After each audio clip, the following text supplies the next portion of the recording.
time, I'll entertain a motion to come back to open session from executive session. I'll make that motion. All right, I have a motion. To have a second? Second. All right, are there any discussion? I'll start the vote with Mr. Collins, Yes. Mr. Hill, Yes. Mr. Dixon, Yes. Mr. McCraw, Yes. Mr. Early, Yes. and I vote yes. All right. Now I ask that each of you certify that we only spoke about what we went into closed session. Whereas the Carroll County Board of Supervisors conveyed a closed session this date pursuant to an affirmative recorded vote and on the motion to close the meeting in accordance to the Virginia Freedom of Information Act, whereas Section 2.2-3711, A1, A5, A6, A7, and A8 of the Virginia Code requires a certification by the Board of Supervisors that such closed session was conducted in conformity with Virginia law. Now therefore be it resolved that the Carroll County Board of Supervisors hereby certifies that to the best of each member's knowledge, only public business matters lawfully exempt from open meeting requirements under the Virginia Freedom of Information Act were heard, discussed, or considered in the closed session to which the certification applies, and only such business matters as were identified in the motion by which this closed session was conveyed were heard, discussed, or considered in the meeting to which this certification applies. I start certification, Mr. Early, So I so certify. Mr. Hill, So certify. Mr. Collins, I so certify. Mr. McCraw, I so certify. Mr. Dixon, I so certify. and I so certify. All right, at this time, I'd ask Mr. Collins if he'd lead us in invocation and pledge. Father, thank you for this opportunity to be here in this place tonight with all these young folks and people from our community and this Board of Supervisors. We just ask for your blessing on all that is transpires here. God, that you would lead us and guide us and direct us. And we thank you for all you do for us. In Jesus' name, amen. Amen. Amen. I pledge allegiance to the flag of the United States of America and to the republic for which it stands, one nation, under God, indivisible, with liberty and justice for all.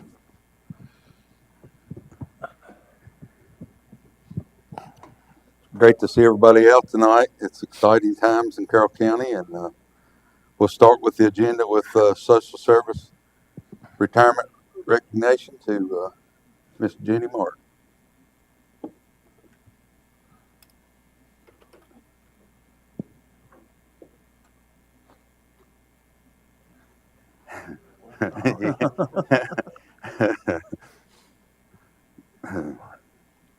I'm going to hopefully be able to read this without my glasses. This is a certificate of recognition proudly presented to Jenny Martin for your hard work and dedication representing Carroll County and the Department of Social Services for 30 years of service. Wow. Thank you. Thank you, Gene.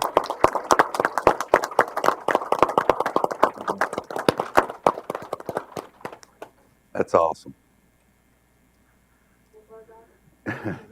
Absolutely. Congratulations. All right, next on the agenda, the Carroll County High School FFA recognition, Sarah Jones.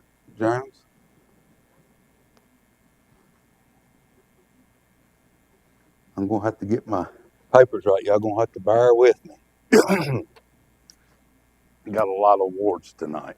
I'll ask each of you to come up if you would.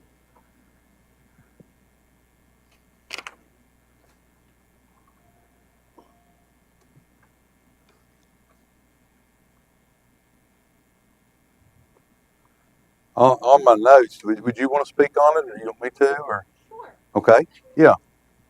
So I'm Sarah Jo Jones, and I'm one of the advisors at Carroll County High School for the FFA.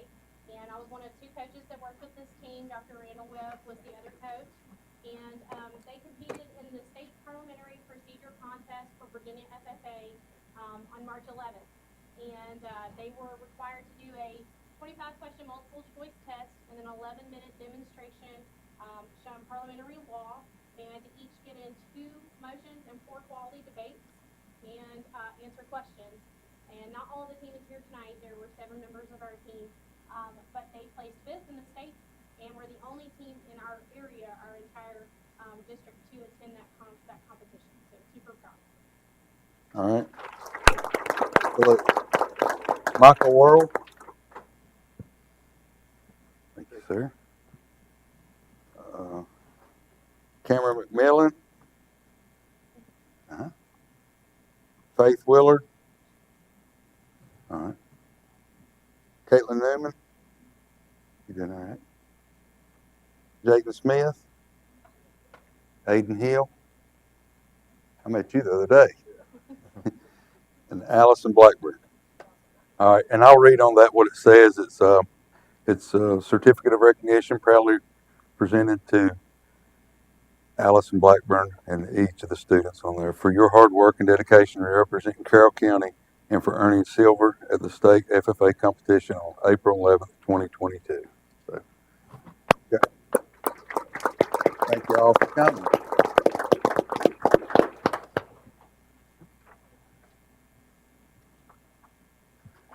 Next on the agenda, the Carroll County High School nursing program, Jessica Vaughn.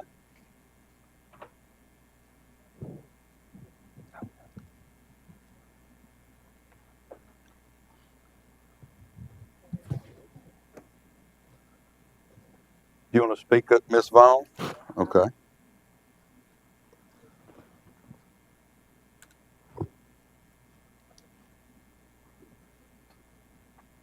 All right, so these are first-year LPN students. They are dually enrolled through WCC for the LPN program.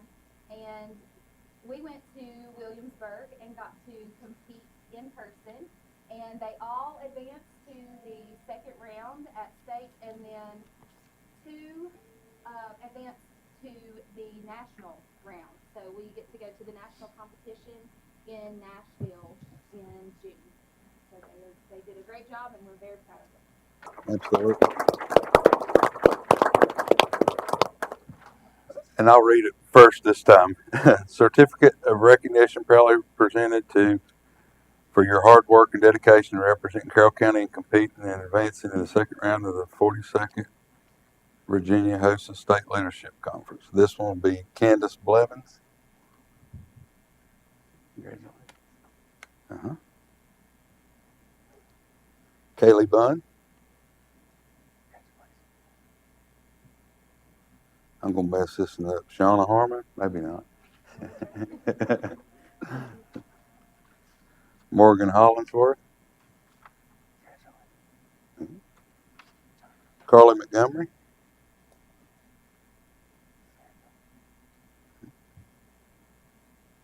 Jalen Pearman.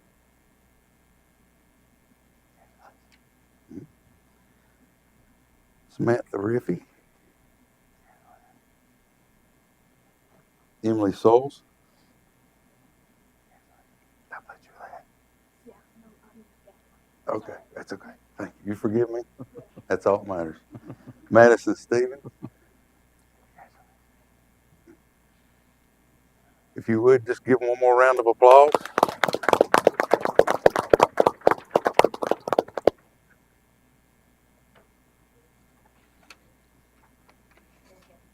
thank you. Uh-huh, thank you. And next on the agenda, emergency services recognition. And I think Mr. Bergeron's going to speak on that. We'll give him time to get into the board room.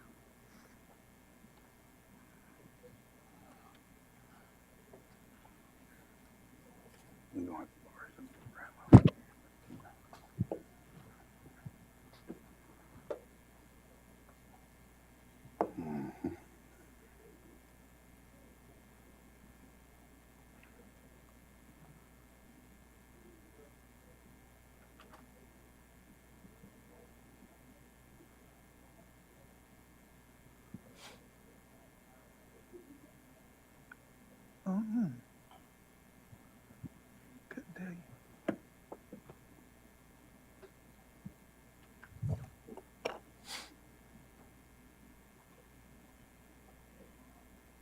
We'll let everybody get in here real quick. Yes, sir.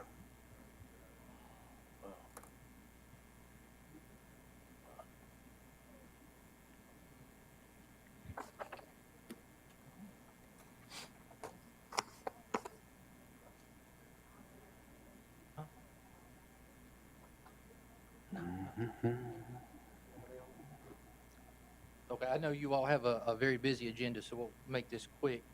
But the county administration and board of supervisors, recently our county and career volunteer personnel responded on 2 calls for service on 3/30 and 3/31 of 2022, which presented as a most, usually would come in for someone suffering a medical emergency or the result of an MVC.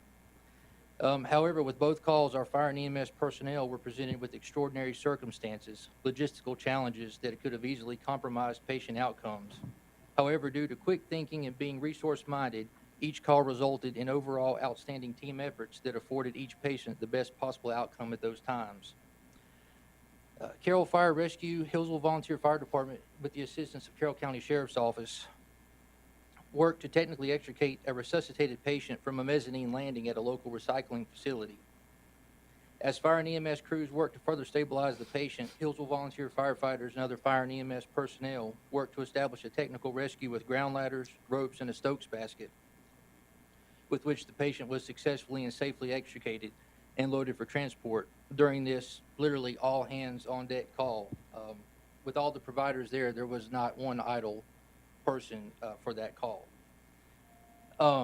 Piper's Gap Volunteer Rescue Squad and other local mutual aid partners worked with a multi-trauma patient having suffered multiple injuries from a head-on MVC. While en route to Winston-Salem, the patient's condition deteriorated and Piper's Gap was able to contact Air Care Critical Care Transport to arrange for their ground team to meet them in Pilot Mountain with blood products. Rescue 76 met with the Air Care crew, and they boarded the truck and provided blood for the patient and additional assistance while en route to Baptist. Why these calls stand out is because, although not unique in their nature, they are unique in their frequency. And our volunteers and paid staff were presented with these challenges that, furthered by the inability to obtain air transport, which alluded to them having a lengthened ground transport time. Our providers and volunteer firefighters and career staff took advantage of initial training, additional training, and they knew the resources needed to ensure these positive patient outcomes. So they were seamless efforts. They worked with other mutual aid partners, and they truly went above and beyond what, if you could call it, an ordinary call to ensure the best patient outcome. We would be remiss to not acknowledge that there is an extraordinary history of efforts by county volunteers in the past. But moving forward, we want to recognize these and then future great accomplishments by our outstanding and dedicated emergency services personnel. So thank you for this opportunity. Absolutely. You have it. All right.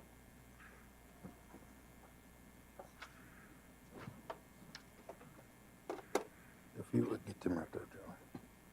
All right. I just feel this call.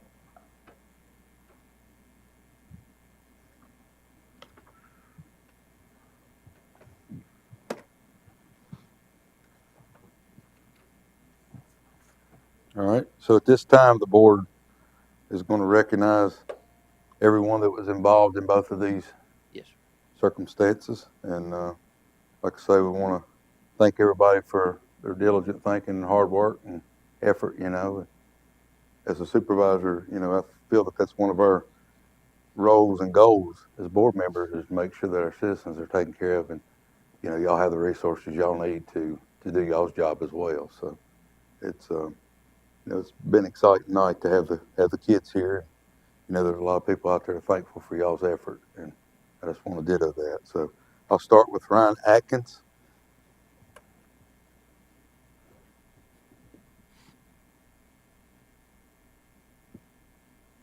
Thank you, sir. Mm-hmm.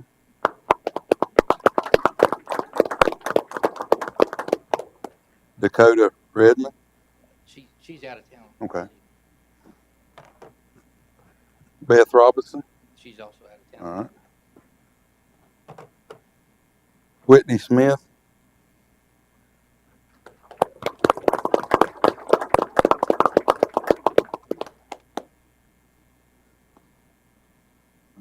I would say just Twinkie.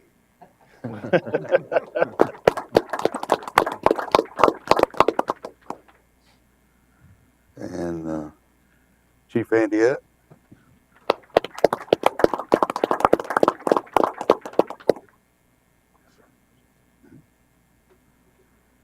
Preston Martin. Oh, you're fine. I don't see Preston. He's on shift. Okay. BJ Utt.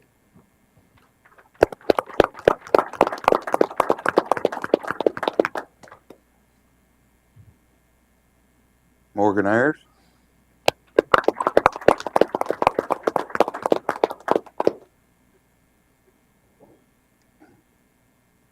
Ronnie Alderman.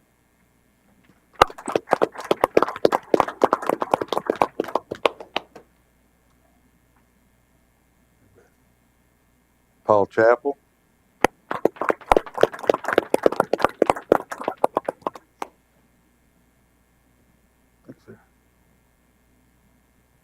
Gary Jessup.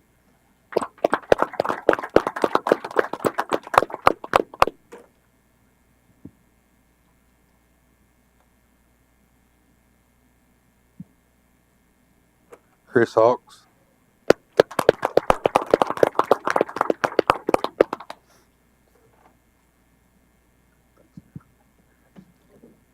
Thomas Stoneman.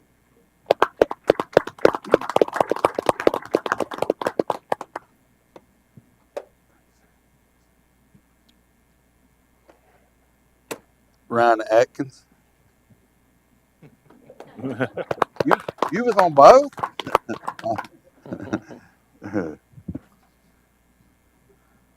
Mac Talbert.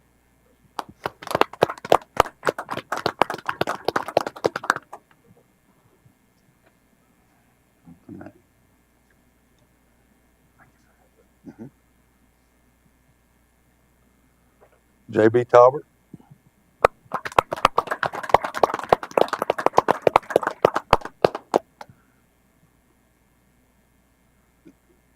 I can get up there. It might hurt my back, but I can get up there. Hannah Williams.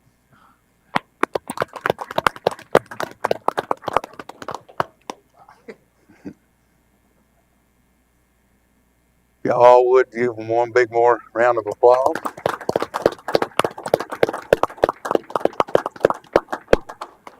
Before everybody sits down, I just, there again, this is a small representation of the many working parts that these scenes have.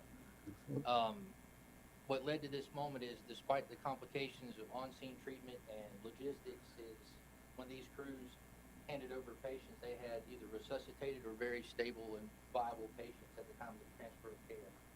So despite weather conditions, some logistical holdbacks, or patient access issues, you see the working parts that made those possible outcomes really possible. Absolutely. Yeah, so thank you. Thank you again so much.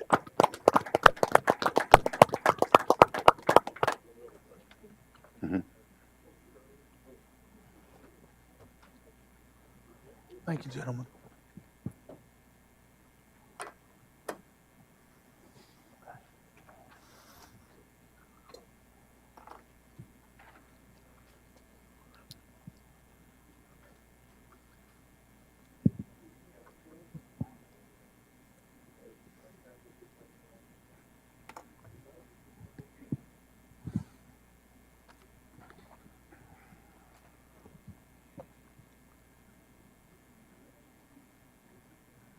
All right, next on the agenda with Whitfield Community College, Dean Sprinkle.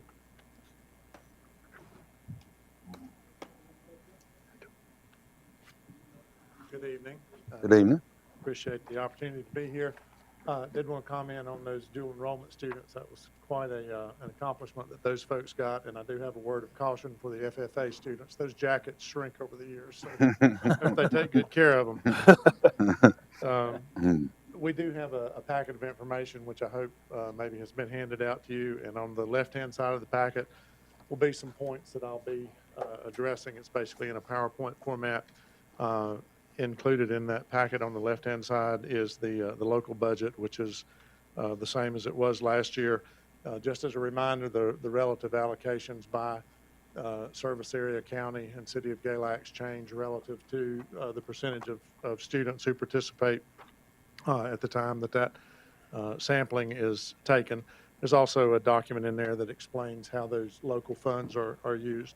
On the right-hand side of your packet, there's just a small representation of the number or of the types of programs, some that we have, so of course, at Crossroads and at the Withville location and over in Marion as well. There is a booklet in there as well if you're interested. It's called The Essentials, and it has our programs of study. A lot of interest lately, and by most folks on the back, there's a lot of workforce offerings on there. Those would be known as non-credit. And then we've got some demographic information that's in the packet as well. But I would like to take just a moment and acknowledge Angie Jackson, who is a Carroll County representative, and I'm looking for Dr. McBride, but I don't think that he was able to make it this evening. But those are your two representatives on the board.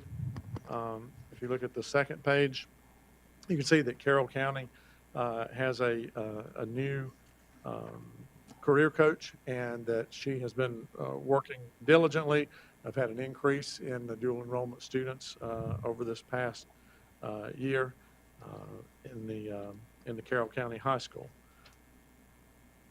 The career coaches, which Ronnie serves in that role here, does things like helping the students determine their eligibility for dual enrollment, maybe does some preliminary advising for those students, explains the financial aid process to them as they get ready to graduate from high school and need those services.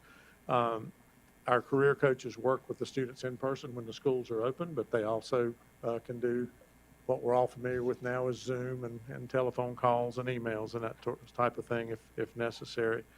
Carroll County students received 157 scholarships through the Educational and Scholarship Foundation. That was a total of over $100,000.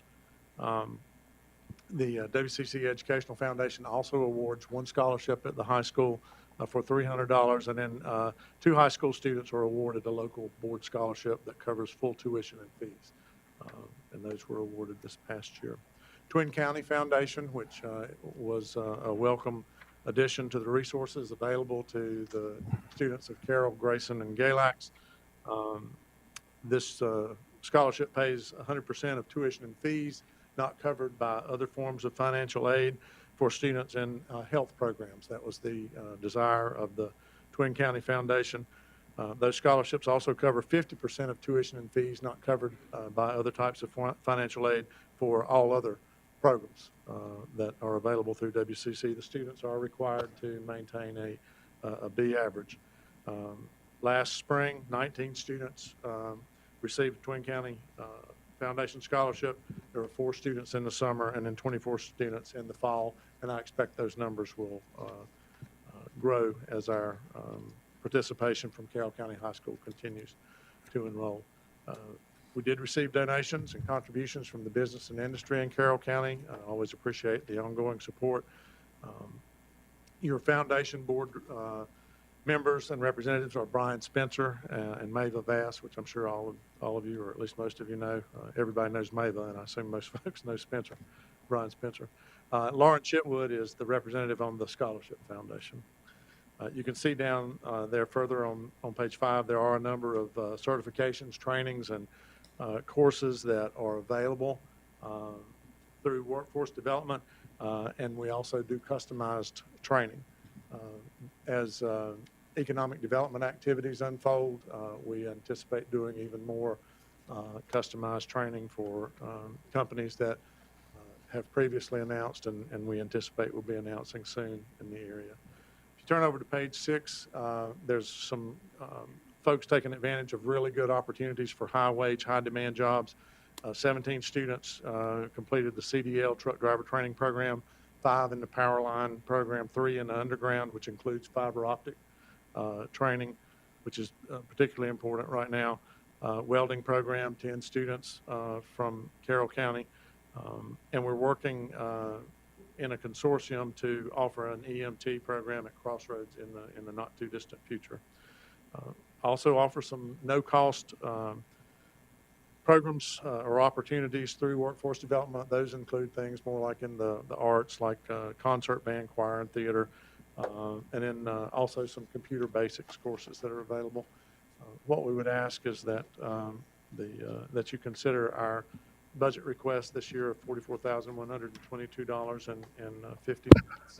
Do you have any questions that I might be able to answer, other than how to keep those FFA jackets from shrinking?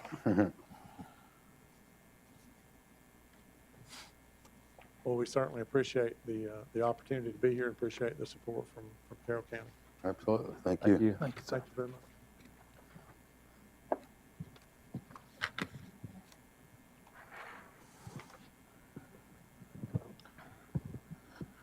All right, next on the agenda, the National Telecommunicator Week resolution.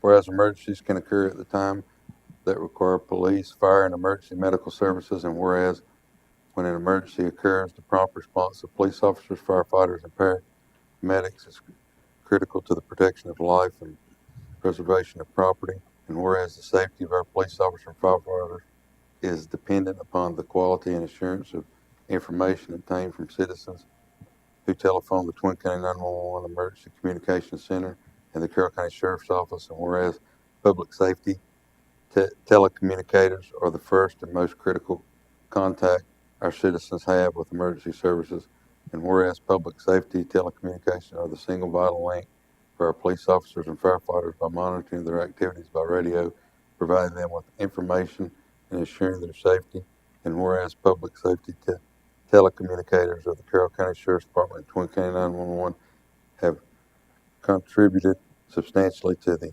apprehension of criminal suppressions and fires of treatment patients, and whereas each dispatcher has exhibited compassion, understanding, and professionalism during the performance of their job in the last year, therefore it be resolved that the Carroll County Board of Supervisors of Virginia declares the week of April 10th through 16th, 2022 to be National Public Safety Telecommunicators Week in Carroll County, Virginia, in honor of the men and women whose diligence and professionalism keep our county and citizens safe. So we'll need to vote to approve this Telecommunications Week. Mr. Chair, I make Like a it- motion, we approve this telecommunication week resolution. All right. Have a motion to have a second. All right. Have a motion second. Any discussion? I'll start the vote with Mr. Early, Yes. Mr. Collins, Mr. Hill, Yes. Mr. McCrone, Yes. Mr. Dixon, Yes. and I vote yes. All right. Next on the agenda, public hearing for code change for the planning commission. Are you going to speak on that, Mike? Mr. Watson? I can. On the public hearing? Yeah. Okay, I'll read it. I think we need to call to order the public hearing. Okay. Um, You want to read it first before we open it? I can. Okay. Pursuant to Section 15.2-1427 of the Code of Virginia and the minutes thereto, the Carroll County Board of Supervisors will conduct a public hearing on April 11th, 2022.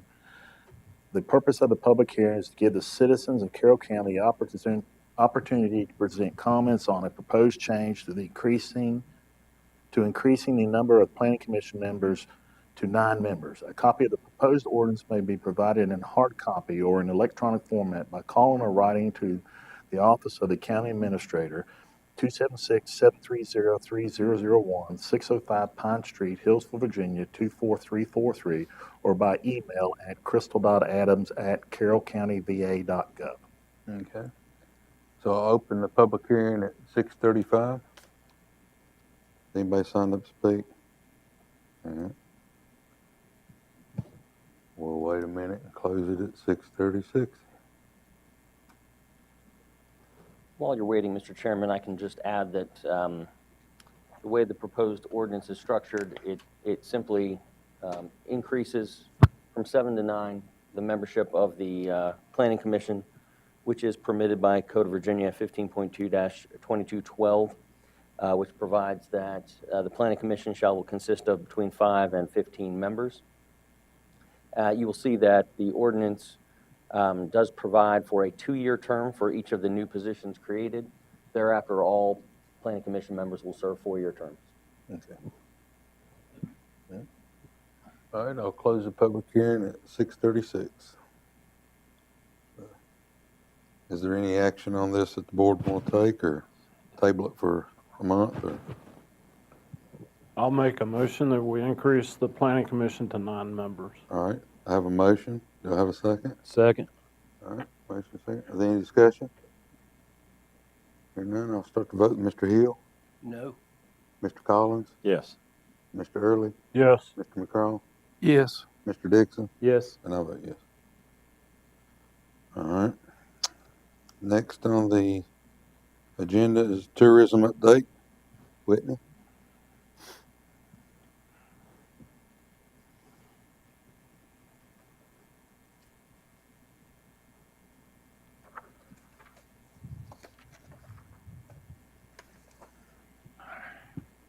Hello.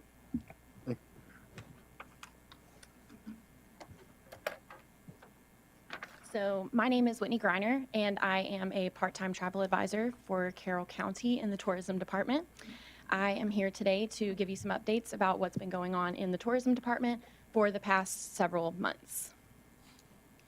The 4 things that I want to talk to you about today are the reopening of the visitor center, updating media, upcoming events, and continuing promotion. So the first thing that I wanted to update you on is the reopening of the visitor center. We reopened the Blue Ridge Plateau Regional Visitor Center, which is housed inside of the Southwest Virginia Farmers Market, in December of 2022. We are open Thursdays through Mondays from 8:30 to 4:30 p.m. And from December 2nd until March 28th, we have engaged with 2,290 guests.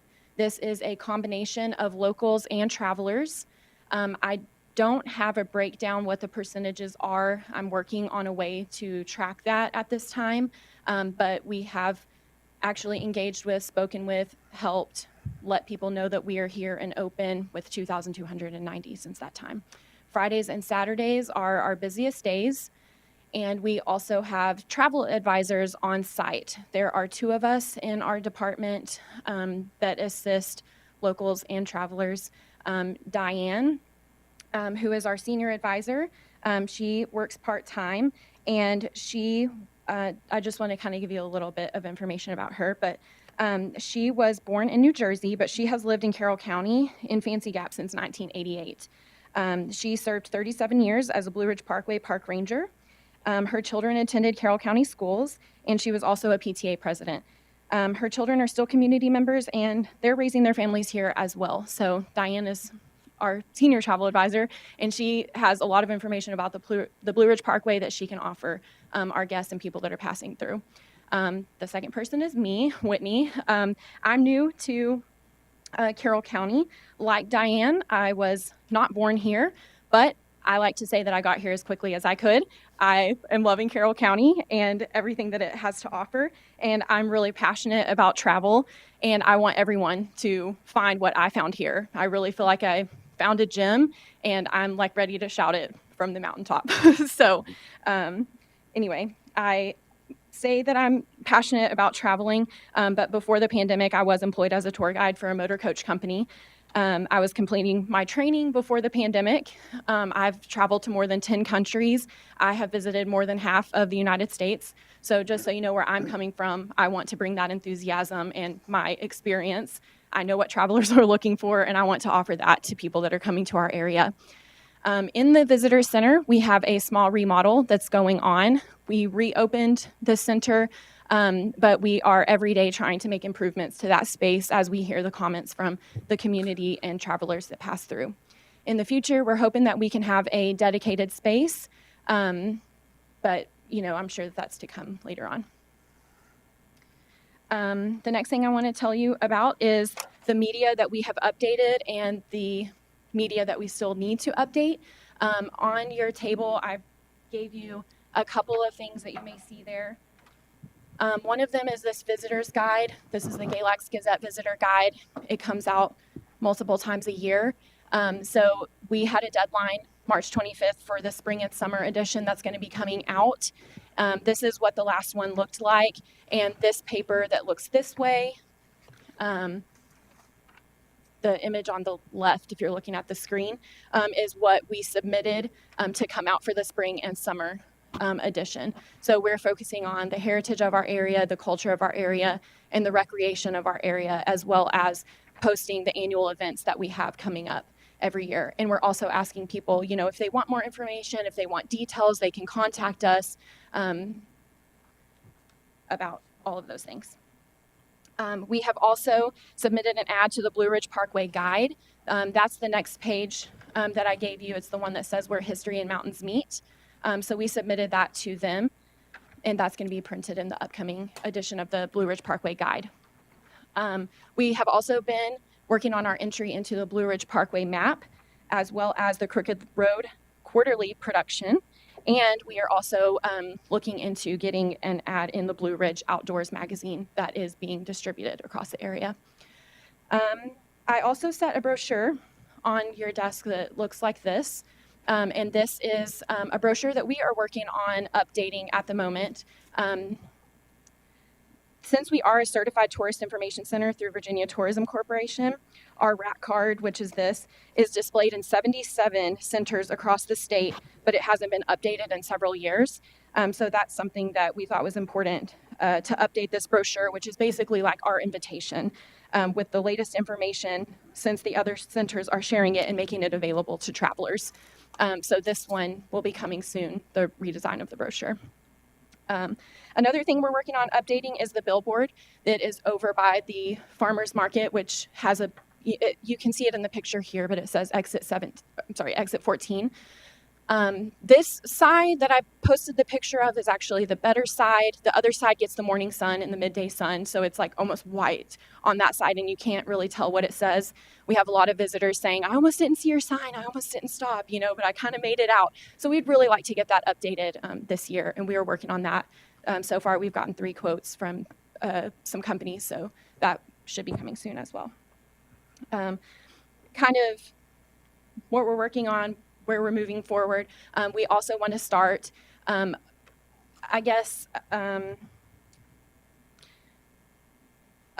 our dormant social media accounts. We want to get those back to active since they kind of laid low during the pandemic that we all went through. And we want to do that by using a dedicated strategy on our social media channels. We don't want to just contribute, add to the noise of things that's going on social media. We really want to use a dedicated strategy to promote Carroll County.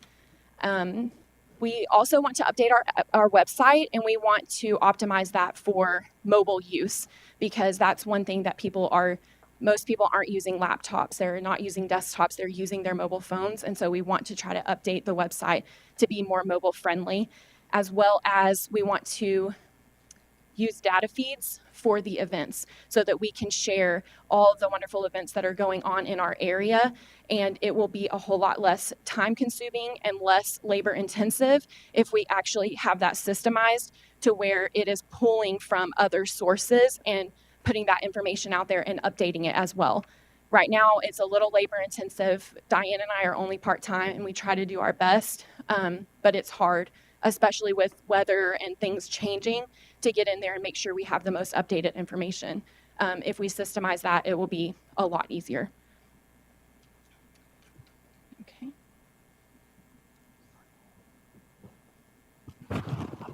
So upcoming events, we're really excited about this. We are organizing an event called Fresh Picks at the Southwest Virginia Farmers Market. We are going to host this every third Saturday from May until September from 12 to 3 p.m. We've tried to make sure that this doesn't interfere with any other events that we know are going on in the area.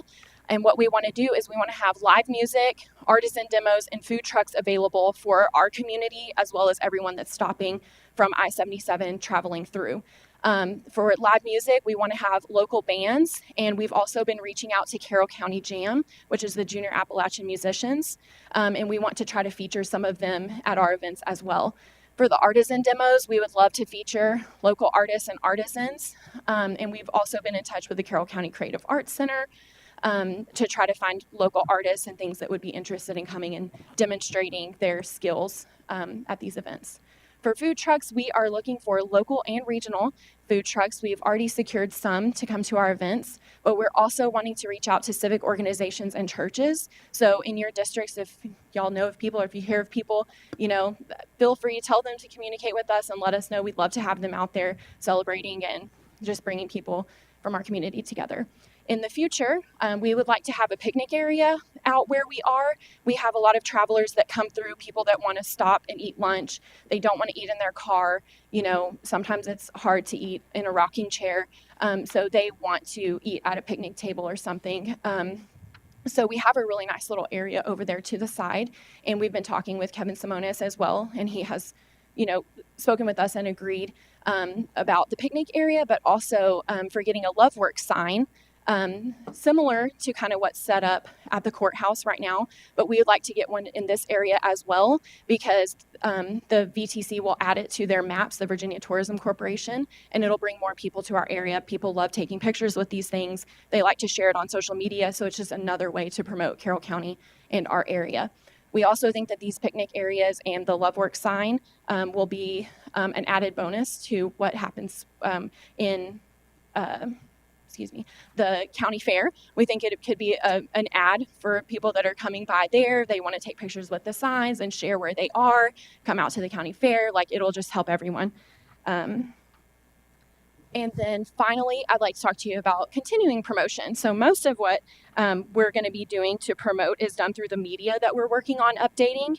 But since we are in such a rebuilding phase, I think that it's important for us to get into the community and just be a presence, reestablish, ourselves as a resource. We want to bridge any gaps that might have been created during the pandemic, find out how we can support the community and local businesses from a tourism standpoint. And the biggest thing that we know is that stories sell. I think that's pretty much common knowledge at this point, that a story is always going to sell. So we want to make sure that we are telling the stories of Carroll County and we're sharing the stories of our community. And there's not a better way to do that than to be in the community with the people and find out the stories that they want told. What do you love about living here? What do you love about Carroll County? What do you want people to know about Carroll County? So we want to make sure that we are doing our part to tell those stories as well. And we're hoping to do that in a big way through our new website. We'd like to start a blog area, and we would like to start writing some of these stories and documenting for the generations to come as well as the guests that are visiting. Another way that we want to continue the promotion for our area is through the partnerships that we have with the town of Hillsville, Twin County Chamber, City of Galax, all of these localities that we have built partnerships with in the past. We want to maintain and nurture those partnerships as well as establish new connections with some of our other neighbors. And yes. Okay, so just kind of to sum everything up, we're very open. We're open to questions, comments, concerns, or suggestions in the tourism department. We would love to hear from all of the people in your district. We would love for people to come out to the fresh picks. If you know people you would like showcased there, things like that. We are at the Southwest Virginia Farmers Market Thursdays through Mondays. So I just put a little brief thing on here. Come by and see us. Give us a call at that phone number right there, or you can feel free to send an email. I put my email on there so you can send us an email, get in contact with us. But yes, that's all I have today. Thank you so much, Whitney, for coming by. Mr. Chairman, Yes. I'd like Whitney to thank you for your hard work and your enthusiasm. Absolutely. It's infectious. Thank you. And you're from Texas. I am from Texas. Where? Northwest of Fort Worth. My family hails from a small town called Paradise. It is, if you've ever heard of Decatur, most people haven't, but it's outside of Decatur. Oh, okay. Mm-hmm. Well, you know where Stephen and Austin's from. Mm-hmm. Okay. Yeah, I went to the site. My dad came to visit me a few years ago, and I was like, we have to go. Yeah, good. Well, thank you. Thank you. Whitney, I would just ask, we've been learning a lot about what's going on in our schools and what's amazing things that they're doing there. I wonder if there's some way you could fit some of that into Okay. the promotion that you do, just Yeah. to let people know that there's a lot of advancement in these schools that needs to be highlighted. Oh, yes, yes.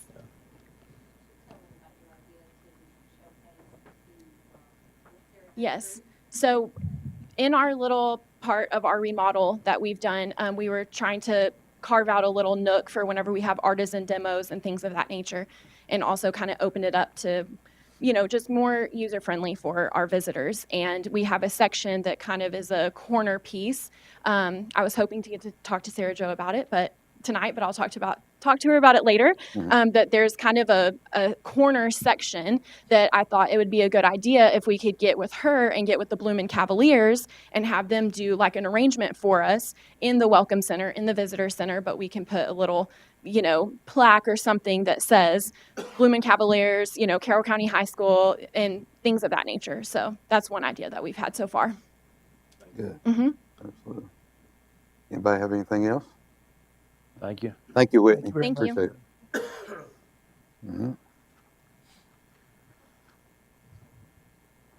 Next on the agenda, citizens' time.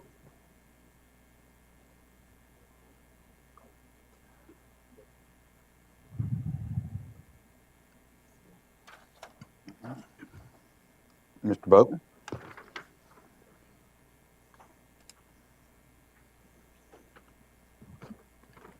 Good evening, everybody. Good evening.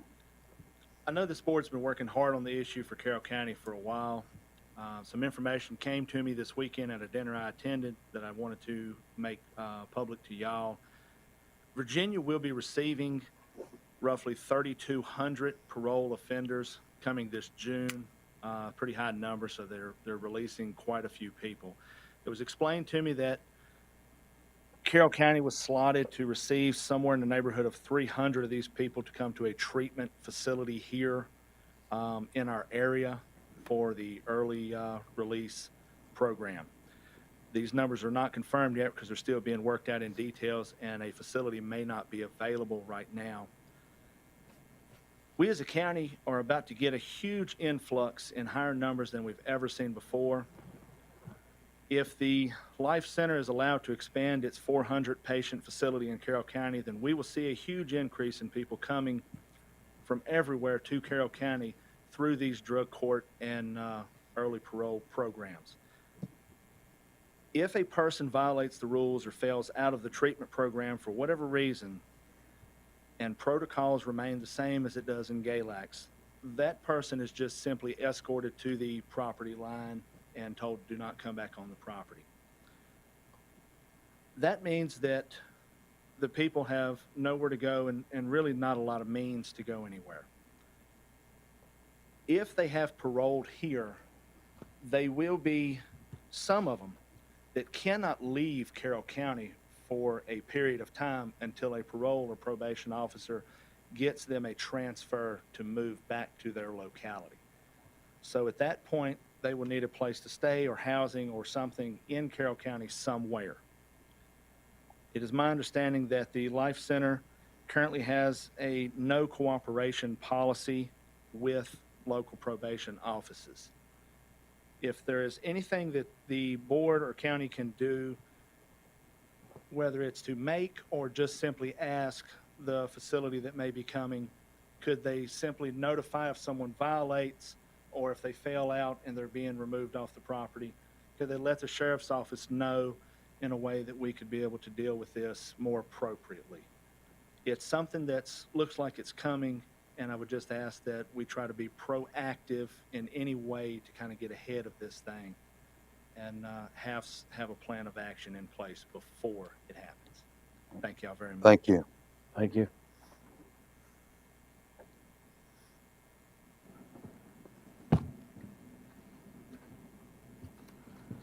All right, next on the agenda, payments of invoices. Do I have a motion to approve the payments and invoices as presented? I so move. All right, have a motion, have a second? Second. All right. Any discussion? I'll start the vote with Mr. Early, Yes. Mr. Collins, Mr. Hill, Yes. Mr. McCraw, Yes. Mr. Dixon, Yes. and I vote yes. All right. Next, approval of the minutes. We can either do them March 14th, 22nd, and 29th all in one motion, or we can break them down, whichever the board seems fit. Make a motion, we approve all three. All right, have a motion. Do I have a second? Second. All right, second. Are there any discussion? Only as I read through them, and I can't find it now, there was one place where the S was left off my name. That, not a big deal to me, but yeah, that's the only mistake I found. That's pretty good. Mhm. Are there any more discussion? I'll start the vote with Mr. McCraw, Yes. Mr. Hill, Yes. Mr. Early, Yes. Mr. Collins, Yes. Mr. Dixon, Yes. and I vote yes. All right.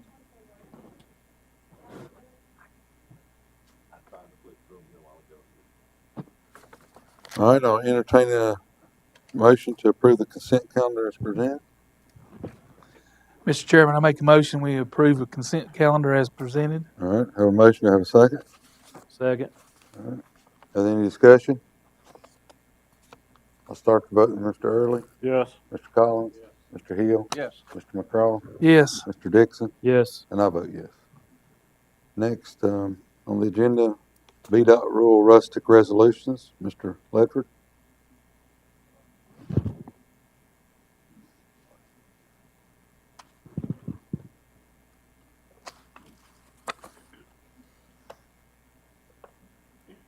You're asking for your resolution of support for these 6 projects. Okay, They're in mainly I think they're in Fancy Gap and Hillsville Okay. areas. okay,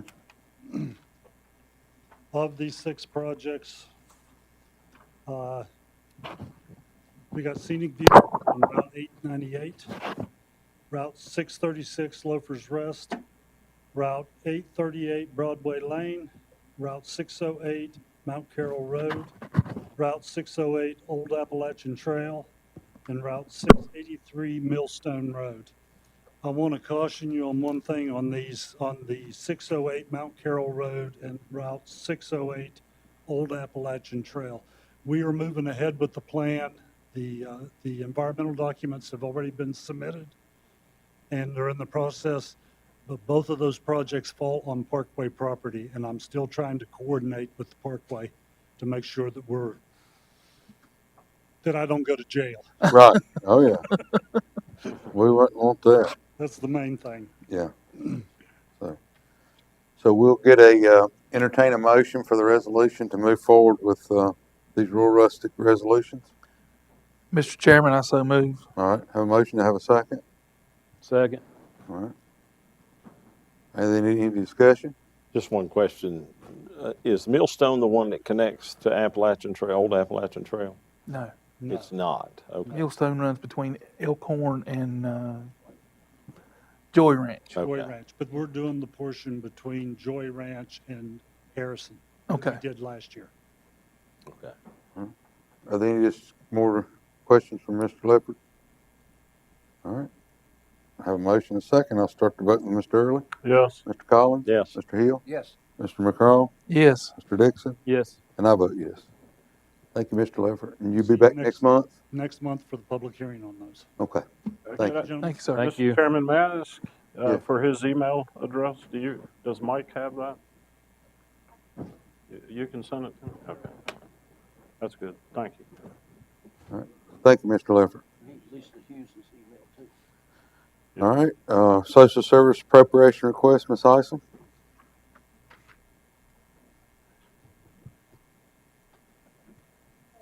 Evening. I am Teresa Isom. I'm the Director of Carroll County Social Services. First, before I talked about the appropriation, I don't know if you guys know that April is Child Abuse Prevention Month. And if you notice, there was some pinwheels out on the front. I put those out today. But I also have a little bit of stuff that I thought maybe you guys would like. We have fans, we have different things just to kind of promote child abuse prevention. Thank you.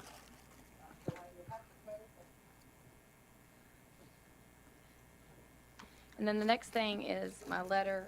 You hadn't received it or saw it in the information packet. The number, I had a typo, so the one number was incorrect.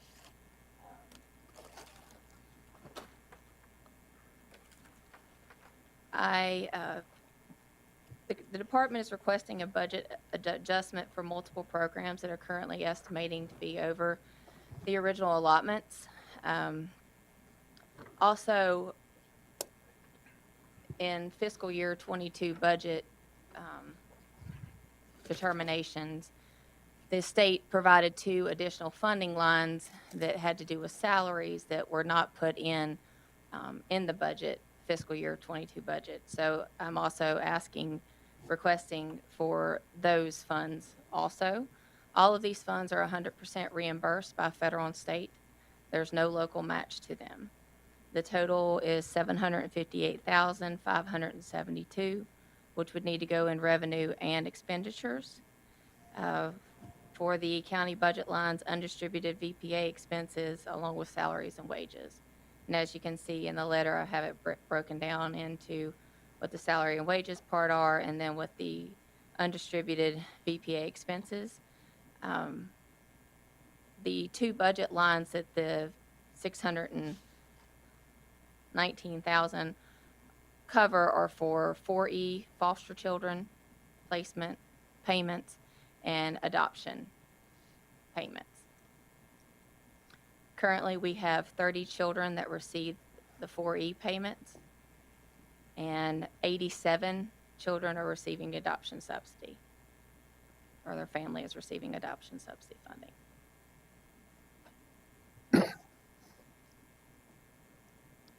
Does anybody on the board have any questions for Ms. Hansel? So you've got revenue 758,572 and the total 708,572. Is that supposed to equal The revenue is the same amount as the expenditures. okay. The total under expenditures says 708,572. Oh, again, that typo. Okay. Add a 5 there. Sorry, I Okay. can fix that and get you a copy out. I thought I hit all the places. Sorry. That's fine. Just asking.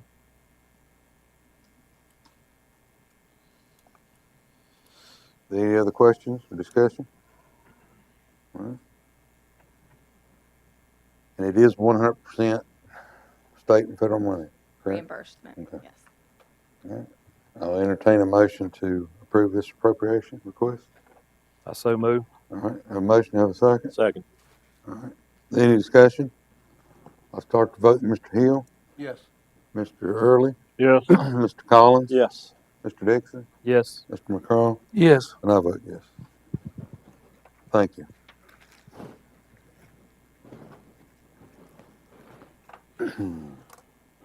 Next, under old business, the budget, tax levy, and advertisement review. Justin?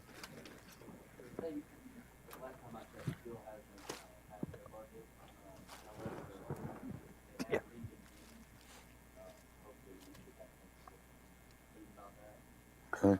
What we had on the original calendar was, on the last revised calendar was, I would be, direct staff to advertise the budget tax levy, which we can still move forward with that if you so choose.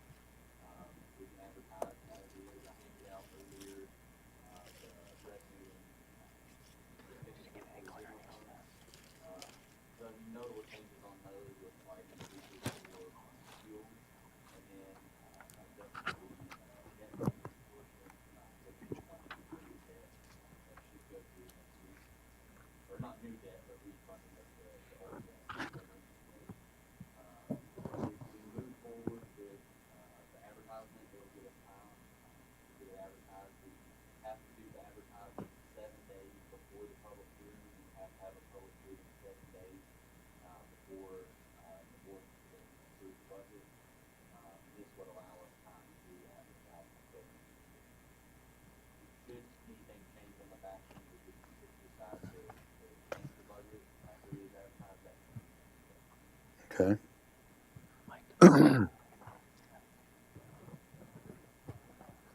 So your recommendation is to go ahead and adopt this tonight? Yeah? Well, it would just be to direct us to advertise. All right. All right. I entertain a motion to advertise for a public hearing. I'll make that motion. All right. I have a second. Second. Are there any discussion? When will the public hearing be again? May the, Okay, so that gives us time. mhm. That would give us due to the timing of April 11th, time to get it done. Okay. Are there any other discussion? I'll start the vote. Mr. Early, Yes. Mr. Collins, Yes. Mr. Hill, Yes. Mr. McCrone, Yes. Mr. Dixon, Yes. and I vote yes. All right, next on the agenda is the redistricting. Mr. Watson, you want to speak on that? Or do you want me to just read it from the ordinance here? Yeah. Yeah, I'm happy to. Mr. Chairman, members of the board, what you have before you is an ordinance amending the Carroll County Code to modify the Woodlawn, the voting in the Woodlawn precinct. You have Woodlawn F and Woodlawn D currently. The request has been made to consolidate Woodlawn F into Woodlawn D and to establish the polling place as the Carroll Senior Center, and that this ordinance take effect July 1st, 2022 for elections to be held thereafter. This has been duly advertised. There's one concern I think we want to clarify with the electoral folks, and that is when the change to the Carroll Senior Center from the Woodlawn Intermediate School would take place. That may require the adoption of an emergency ordinance if they're asking for it to take effect before July 1st. Okay. But for tonight's purposes, I think the board could adopt the ordinance as submitted. Okay. Essentially, as I said, it deletes that Woodlawn F, consolidates it into Woodlawn D, and establishes the polling place effective July 1, 2022 as the Carroll Senior Center. Okay. If we need to arrange for Woodlawn D and Woodlawn F to vote at the Carroll Senior Center beginning for the primary in June, we'll tender a emergency ordinance to the board at its budget work session on April 25th. I think that's Okay. the way to, once we get clarity on that, that would be the way to address it if need be. Okay. All right. So I'll entertain a motion to accept this ordinance. I so move. All right. I have a second. I'll second. All right. Are there any discussion? I'll start the vote with Mr. Early, Yes. Mr. Collins, Yes. Mr. Hill, Yes. Mr. McCrone, Yes. Mr. Dixon, Yes. and I vote yes. All right. The ARPA plan, Justin. So, recently, I think as you know, Mayor, as well as the overall ARPA have recently the final rule has come out related to how the funds will be required, requirements that go along with the grant matter of 1%. One thing that was unexpected that the Treasury has come out with is they're allowing localities to take what they're referring to as kind of a standard deduction. And it's a one-time election that they're able to take. What it'll do is if we take the standard deduction, it's going to be use the funds to replace lost revenue that's been experienced throughout the pandemic. You can do a manual calculation, or you can take the standard deduction, or you can spend money to other avenues. The benefit of taking the standard deduction is it'll allow us to use those funds without the kind of fines of the federal procurement, which go above and beyond what the state has required. For instance, it doesn't allow for blocking procurement of advantages that have to be put out to the district, which is pretty labor intensive and can be fairly easy at times to make some type of burden or something in those parts of the process. We've been able to looking at the procurement for the fire truck, to our advantage to have gone through that.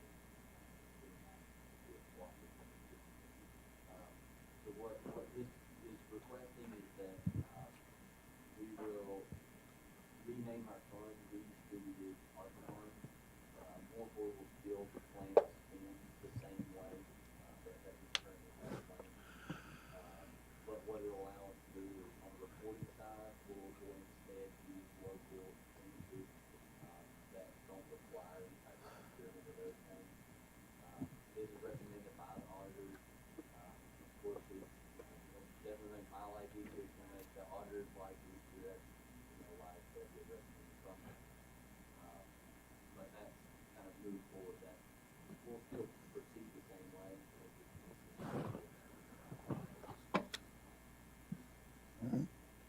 Are there any questions for Justin on that? All right, we'll move to the CIP plan. Mr. Chairman, Yes. can we have a vote to approve the ARPA plan and to move forward? In your packet, you also have the description. It shows where all these current funds and future ARPA funds, it's on this page. Mm-hmm. We could just go ahead and vote to move forward with the intentions of spending it this way. Before we spend these funds, though, we do plan to come back and ask for authorization for these funds to be spent this way. Okay. So, because we don't know the value right now, so some things will be up, some things will be high.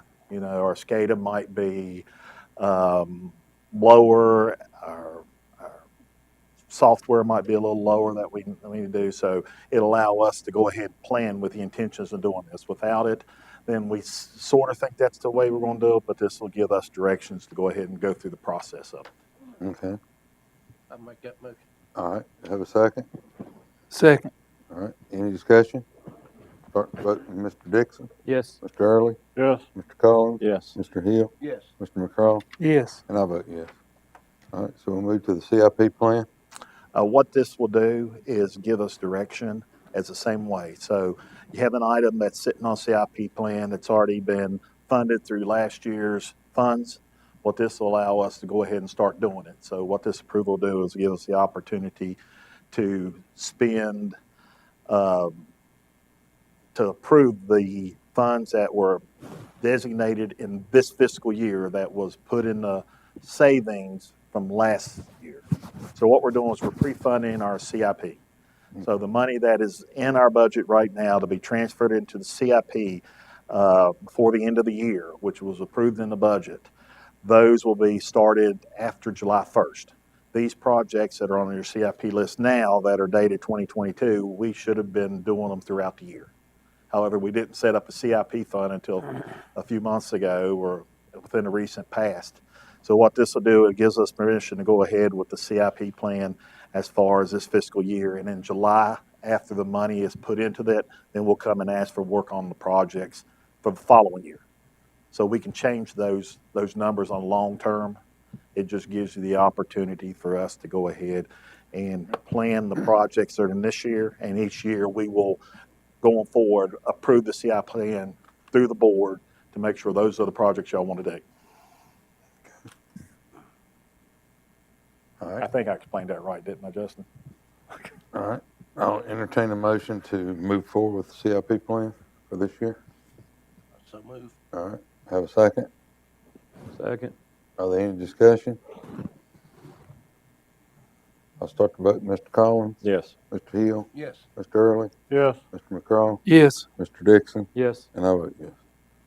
All right. Next on the agenda is the revised budget calendar. I think the only thing that has been added is the 4/25 school board work session, budget work session. That's correct. All right.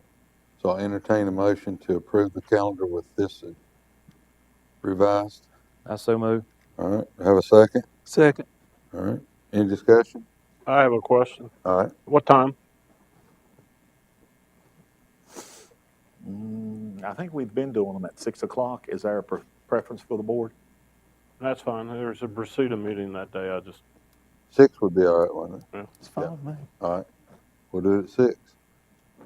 All right. All right. I'll start the voting with, are there any more questions? All right. I'll start the voting with Mr. Dixon, Yes. Mr. McCraw, Yes. Mr. Hill, Yes. Mr. Collins, Yes. Mr. Early, Yes. and I vote yes. All right. Next, On the agenda is committee appointments, or do I hear a motion for any committee appointments? I'd like to make a motion for Franklin Jett for planning commission. All right, have a motion for Franklin Jett for planning commission. Do I have a second? I'll second. All right, have a motion and a second. Are there any discussion? I have a question. I thought we were going to talk about our rank order of the candidates. Okay, all right. Did we miss that somewhere? We can do that. Yeah. That's fine, we can do that. I thought that would have been in closed session. Okay, we can do that. We're going back into closed session tonight. We can Yeah. do that then. Okay, all right. All right, I ask that you take your, I'm gonna withdraw my motion. all right. Mr. Chairman. Call your second. Yes. All right, all right. So at this time, I'll entertain a motion to go to closed session. I make a motion, we go into closed session. Under what do we still need to go in under? Personnel. Personnel? Yep. And, Actually, I think all the topics originally, we need to go back in under, we didn't complete those discussions. okay, So, A1, as previously stated, A5, prospective business or industry, specifically an industry requesting grant or incentive funds. A6, investment of public funds regarding the proposed acquisition of equipment by the county or by an agency funded by the county. And consultation with legal counsel under A7 and A8, specifically regarding legal issues surrounding the land use as the board directed council to prepare. all right. So I'll entertain a motion. Well, what Mr. Durbin explained. I so move, Mr. Chair. All right. Do I have a second? All right. Is there any discussion? I'll start with Mr. Early. Yes. Mr. Collins. Yes. Mr. Hill. Yes. Mr. McCraw. Yes. Big. Yes. And I vote yes.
Yeah, that's what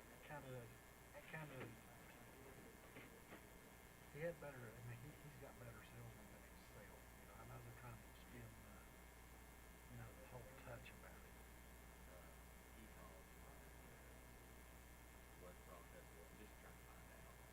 Yeah.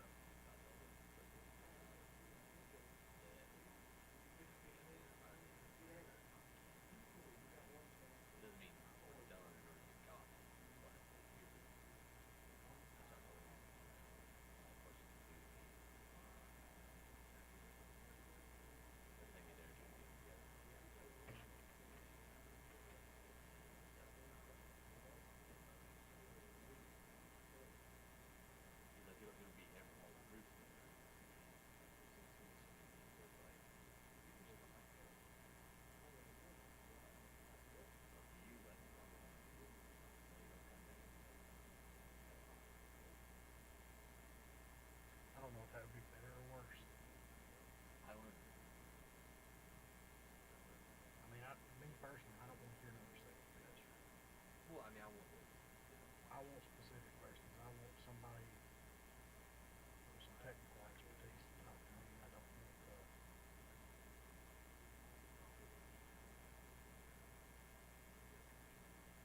oh, I have two of them now. It was both of them. That's not what's happening.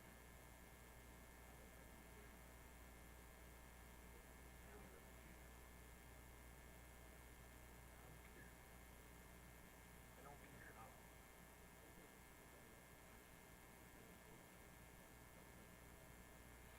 And if it was me, on that side of the number, I wouldn't even entertain false emission software. I think it's expensive. I mean, and you can call me Spike or you can call me vindictive, but there's no reason to even. Do I want it off the premises? Yeah, I do. Something I don't have to worry about taking care of.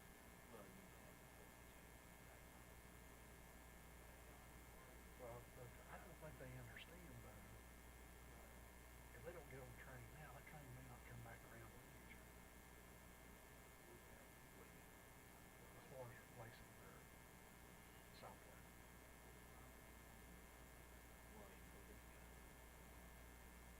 I'm talking program versus bid. That's a significant chunk of money that's coming out of our pockets. Yeah. As far as I'm concerned, here's trays of paper, crayon, draw all the maps you want to.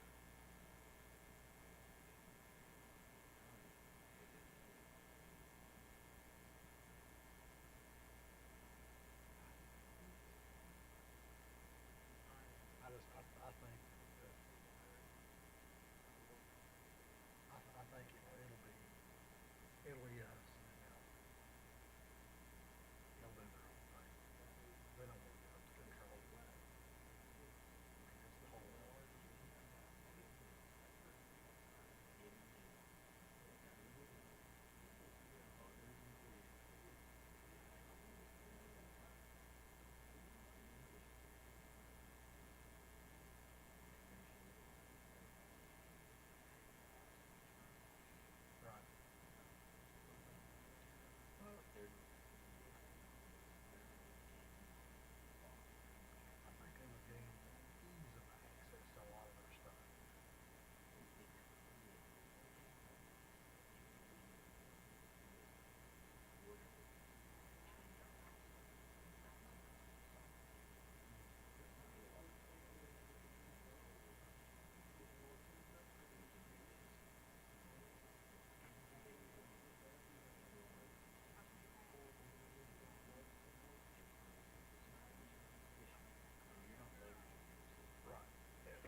saying, I just, my mind is just relaxed.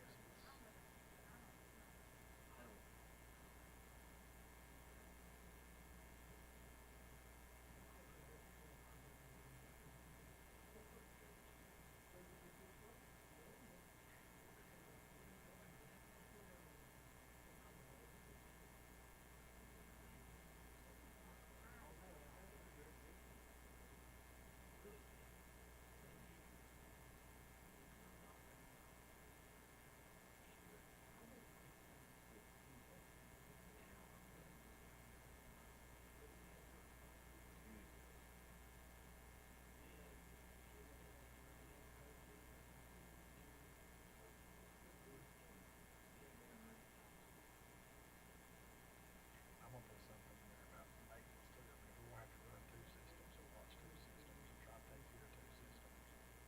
I mean, that's,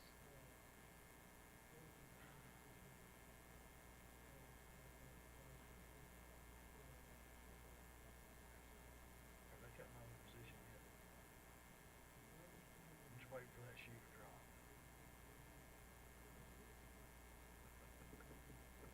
I'm kidding, I'm not gonna lie. But, I mean, that's,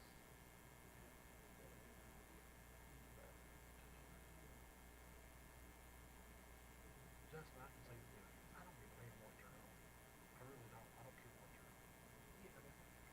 I can see from outside how much it would benefit everybody.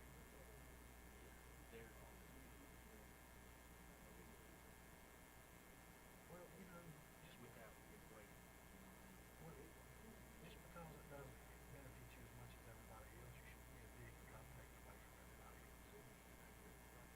You know, I mean, that's just the way, you know, be a team player, you know, come on. I wish there were two people on that work for the county.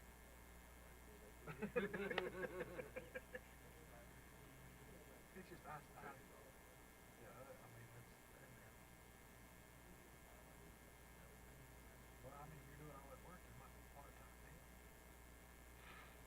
If I can't get the phone system fixed, I might be part-time then. And what we'll do is we'll put that part-time person, make sure that their phone's running down there.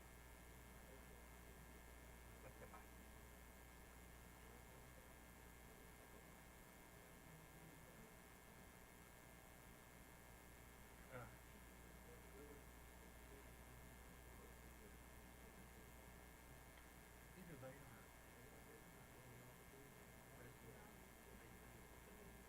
or stuff I took in there to Mike. There's one day, and I got rushed. That's why I was running down there. And they were green. They just had, like, we got, don't tell people this, but like, you know how you log yourself in and out of info?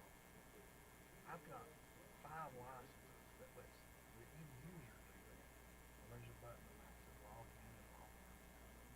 So they put them down there so they can log themselves out of their phones. So that when they're all 4 of them logged in, all it does is ring.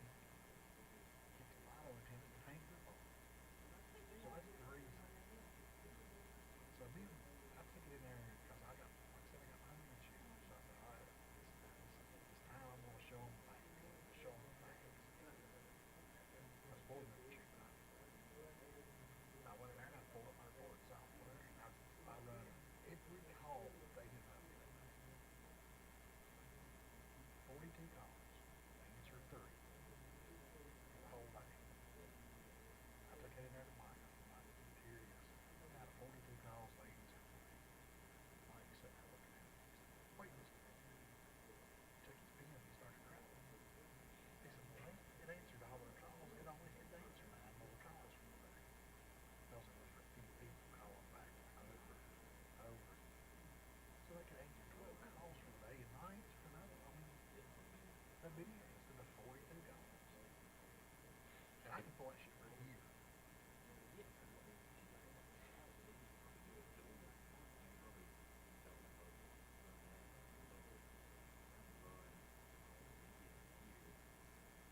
mean, it's just like click, click, click. That's the reason you've got 4 people with button boxes in there. I mean, that's the sole reason you've got 4 people in there with button boxes to read credit cards. It's not because, I'd say maybe 5% of what you guys get up here go to other departments.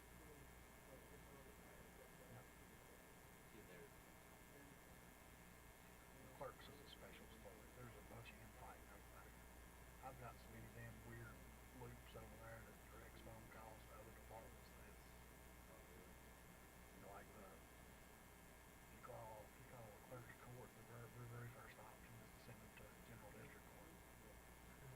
Or if you call general district court, their very first option is send them to circuit court.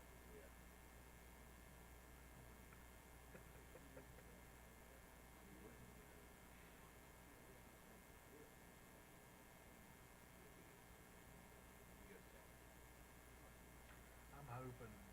Yeah. Everybody else. I'm really hoping that they help us with some of that data extraction too. Because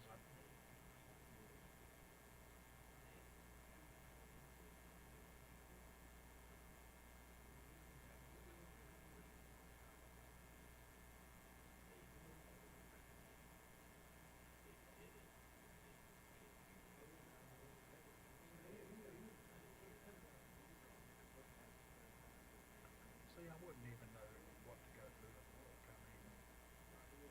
I mean, they could hand me, say they hand me a SQL database. Yeah, I can go there and see, yeah, there's information in that field, there's information in that field. Is it pertinent information? Is it garbage?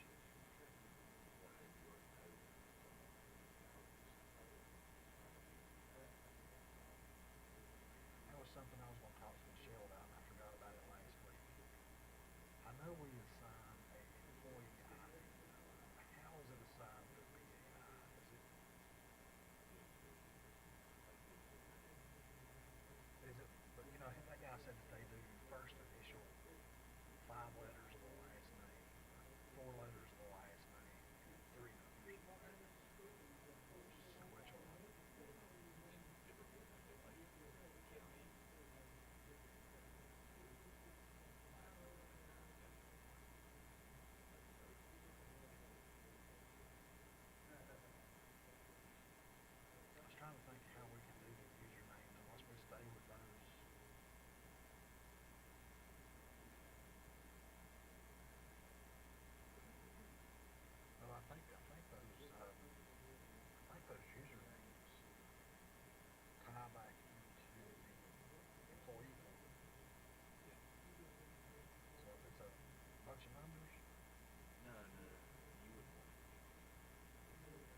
no better. But when your hands are tied, there's not one thing that you can do.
And you're not gonna have that real time data. They run their checks once a week. But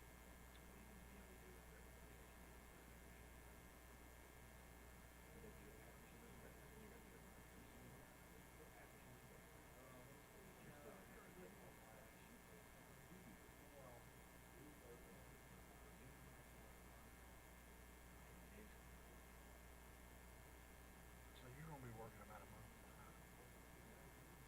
I mean, not a full physical month, but you're gonna be a month behind. Yeah.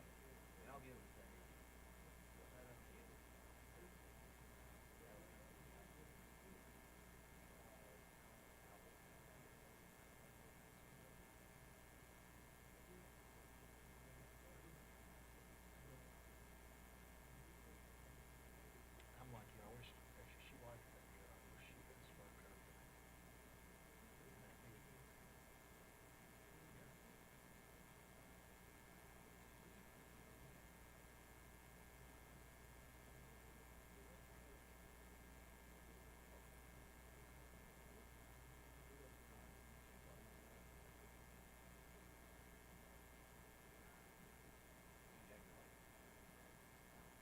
It is, but she checks out in 2 years. She's not gonna be here to she's not gonna be here for the change on the property.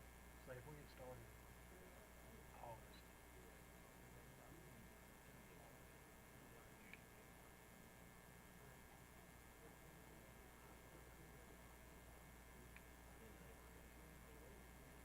I like that. Like I said, the county's gonna change. Whether you come or not, we're changing.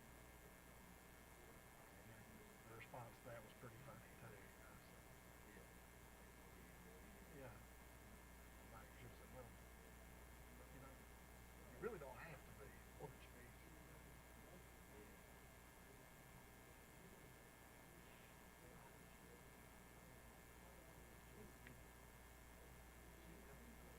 She won't come to the next one. I mean, that's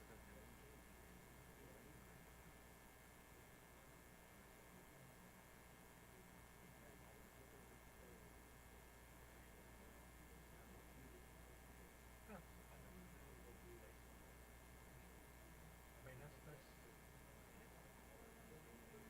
it's everybody. I mean, it's everybody that's sitting in the meetings. I mean,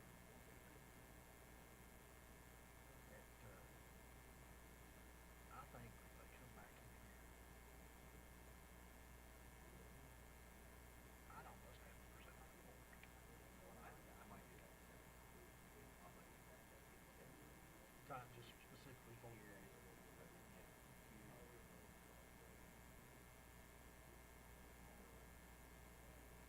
You could do something really informal in there in that room. It's just a Zoom meeting. Pull it up on that meeting.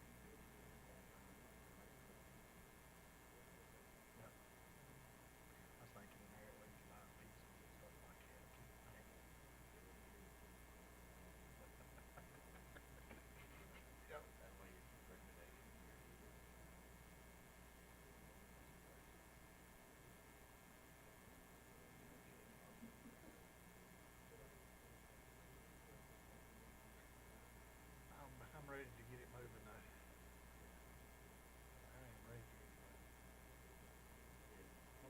social security number because I have to reset somebody's password to come into the damn check stuff. I'm gonna say, yeah, but it should be masked. I shouldn't see it, whether it's gonna be there or not. I shouldn't see it.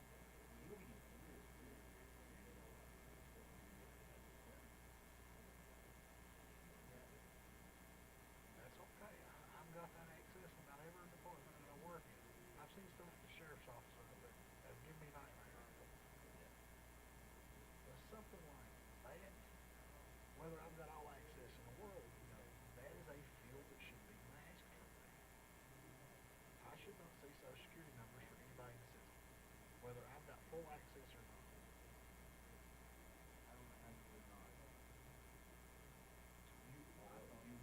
I could understand that. Okay. I could understand that. Say I can see it, but say Dean and whoever else comes along, they should not be able to see it. I should be able to set that up to work. They can go in and change anything that I can change, but that is a massive deal.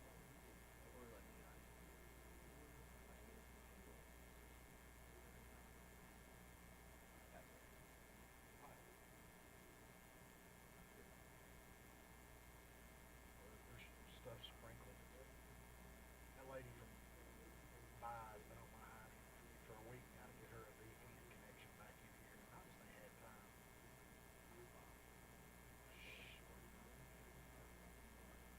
Oh, she has to get in here to be able to work on the system. I'm like, gotta work. You gotta. Well, I told her, I said, I'm trying something new. You just have to give me a little bit of time. I'll try to get it to you next week.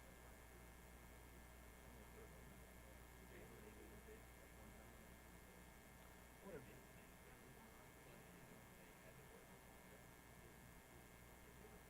What it is they're just used to coming here willy-nilly and doing whatever they want to do. There ain't time, minimum holler. They just barge right in here and do whatever they want. I'm gonna give her VPN access, but she's gonna have to contact me anytime she wants on the system. I'm not going to leave the VPN. I'm going to do that for everybody. Everybody that's got a VPN, they're gonna be disabled. And if you need to get in, or if you're working from home, or you're sick, if you're sick, for one thing, you should probably just. Well, but the department heads, I could see. Yeah, certain ones should.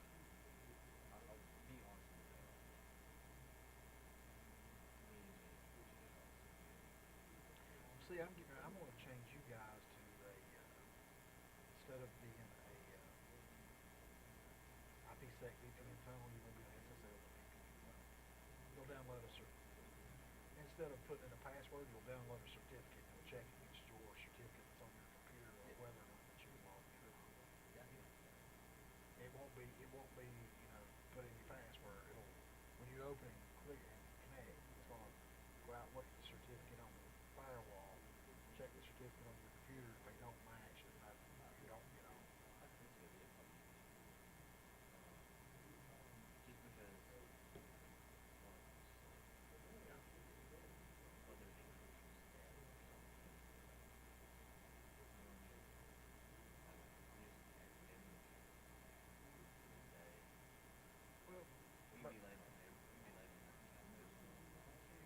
But payroll needs to go through.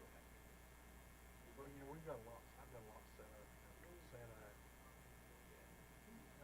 They're the people that I'm gonna tell them you've got access, but if you're at home working, you need to contact me.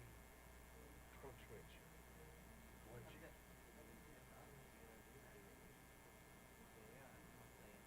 I'm gonna do it not just PA. I'm doing it for all my vendors.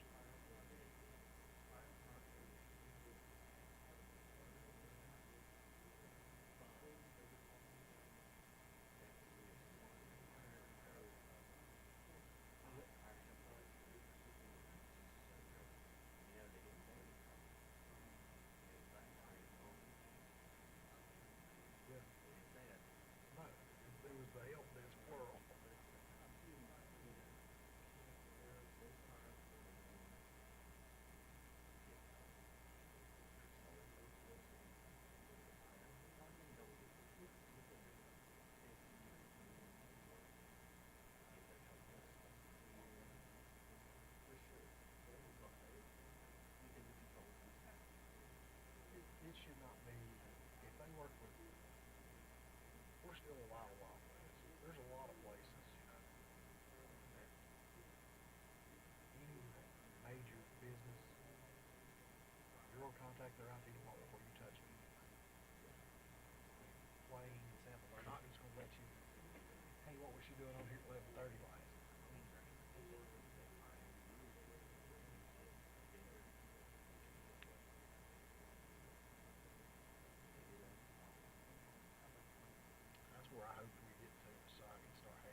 actually had to block it off of, the web server.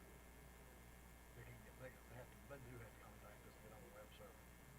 Because it was, our firewall was trying to kill the web server. It isolated the hell out of it because it was spamming. It thought it was a botnet. And me and Dean got to looking it up, and it's their remote desktop software.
Entertain a motion to come back out of executive session to open session. I make that motion. All right. I have a second. Second. All right, any discussion? I'll start the vote with Mr. Early. Yes. Mr. Collins. Yes. Mr. Hill. Yes. Mr. McCraw. Yes. Mr. Dixon. Yes. And I vote yes. All right, I ask that you certify that we spoke on what was, went in closed session under section 2.23711, A1, A5, A6, A7, and A8. Entertain a motion for that. So move. All right. Have a motion, have a second. Second. All right. I'll start the certification with Mr. Dixon, I so certify. Mr. McCraw, I so certify. Mr. Hill, I so certify. Mr. Collins, I so certify. Mr. Early, I so certify. and I so certify. All right. Now on the agenda, moving to committee appointments. Entertain a motion for committee appointments. I make a motion to put Whitney Griner on District 9. All right. Have a motion for Whitney Griner on District 9. Do I have a second? Second. All right. Are there any discussion? Start the vote with Mr. Early, Yes. Mr. Collins, Yes. Mr. Hill, Yes. Mr. McCraw, Yes. Mr. Dixon, Yes. and I vote yes. Are there any other committee appointments? I make a motion to put Franklin Jett, Curtis Sumner, and Trifina Horsey on the Planning Commission. All right. I have a motion for Franklin Jett, Curtis Sumner, and Triana Horsley. Do I have a second? I'll second. All right. I have a motion and a second. Are there any discussion? I'll start the vote with Mr. Collins, Yes. Mr. Hill, Yes. Mr. McCraw, Yes. Mr. Early, Yes. Mr. Dixon, Yes. and I vote yes. Are there any other board member appointments? All right. I'll start the board member comments with Mr. Collins. Okay. Three things that I would like to have dealt with tonight. Two of those being what our Commissioner of the Revenue brought to us, some recommendations, and the other one being the money that the school requested to buy buses, and I'm told we're going to deal with those issues on April 25th in our budget meeting. So I'm good with that. James Gammons, owner of Fastlink Communications, came and presented to us. It was probably a couple of months ago, and talked about ways that we could work together to get high speed to some more people in the county. Just this morning, he sent me a document that I'm going to send to Mike. That something we can talk about in our next board meeting, Mike. Because I mean, it was more than I could read and look at and understand. So, but just to let you know that James is interested in doing what he can to help, and I'm interested in doing what we can to work together. One of the things that I asked was that we research to see what the cost of maintaining our county garage was compared to subbing out the work. County administrator and I have been talking about that. I'd like to run that down and see what it's been, what the cost is versus what it was before we went to subbing it out. I'd like to thank all the board for passing the motion to reopen the Canaan Convenience Center. The vote passed. They reopened, been open several days now, but part of 2 weeks, and it's doing great. A lot of trash coming in. And because of that, lots of people in our communities now are calling and saying, how do I do the Adopt a Road program and start picking up trash on our road? It's brought recognition to that. I've been talking to Ronald Newman about that. It's brought a lot of recognition to that, and people are out interested now in trying to clean up our community. So I'm excited about that. So I appreciate that, and appreciate how that's going. Appreciate the board voting to put the litter task force together, but I'd like for us to name those people tonight so that we can get those people going. Two people that I have are Ginger Williams and Michelle Payne.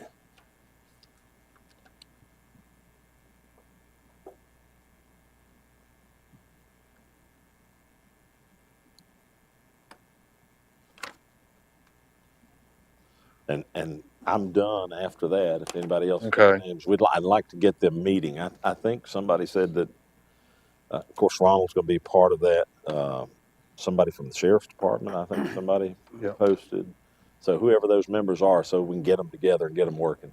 All right, Mr. Hill. Yes, my person on the litter thing's Ben Boyette, conservation police officer.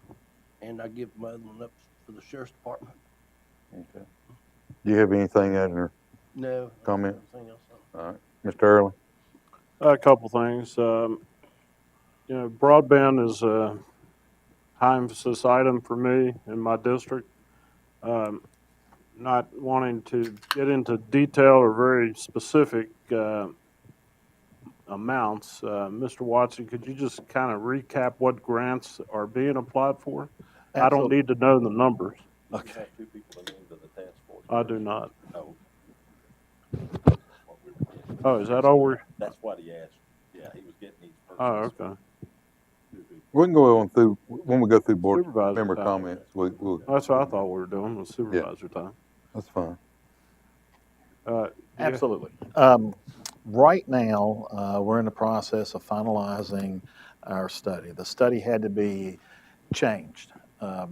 Hopefully, we'll have final copies, and then they'll mail me out enough copies for everybody here to get. It's a pretty thick document. We are working on a KMZ file in order to send out the RFP for us to work with a broadband group.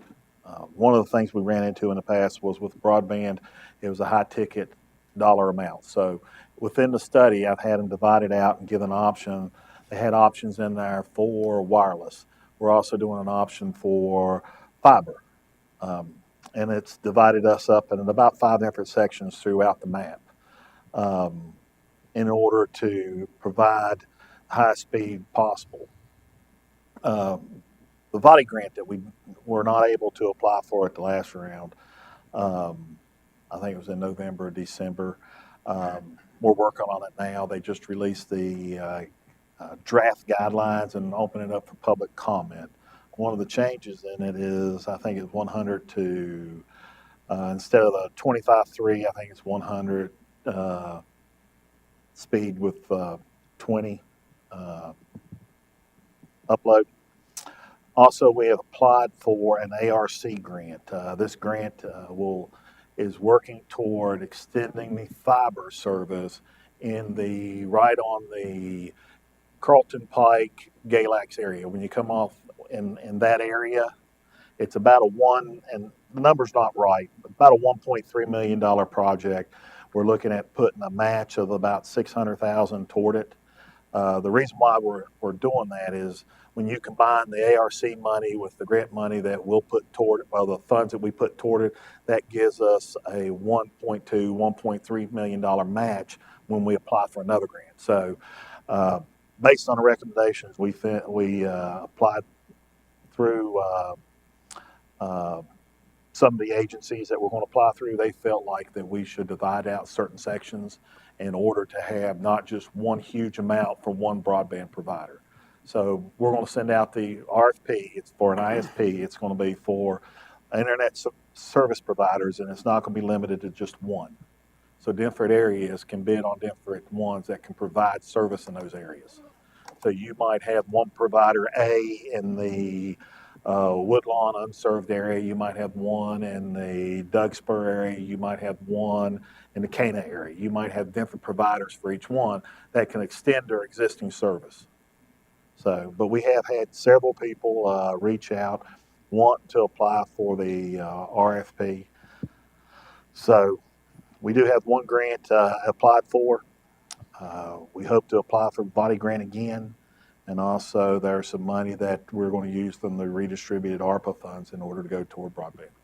So we're working on it every day, trying to find a way to get broadband service. Unfortunately, it's time is not on my side, so we keep pushing forward. So hopefully I can give you a little better update at the regular scheduled next board meeting. Thank you. The need is not on Carrollton Pike on this side of Galax. It's on the near. It's on the eastern part of the county and the northern part of the county. All right, thank you for that.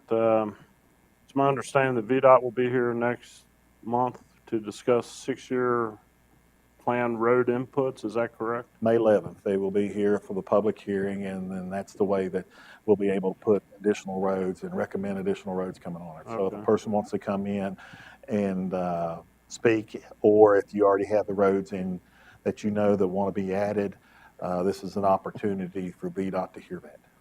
All right, so just a heads up to folks throughout the districts to, if you have inputs, get them to your supervisors prior to next meeting.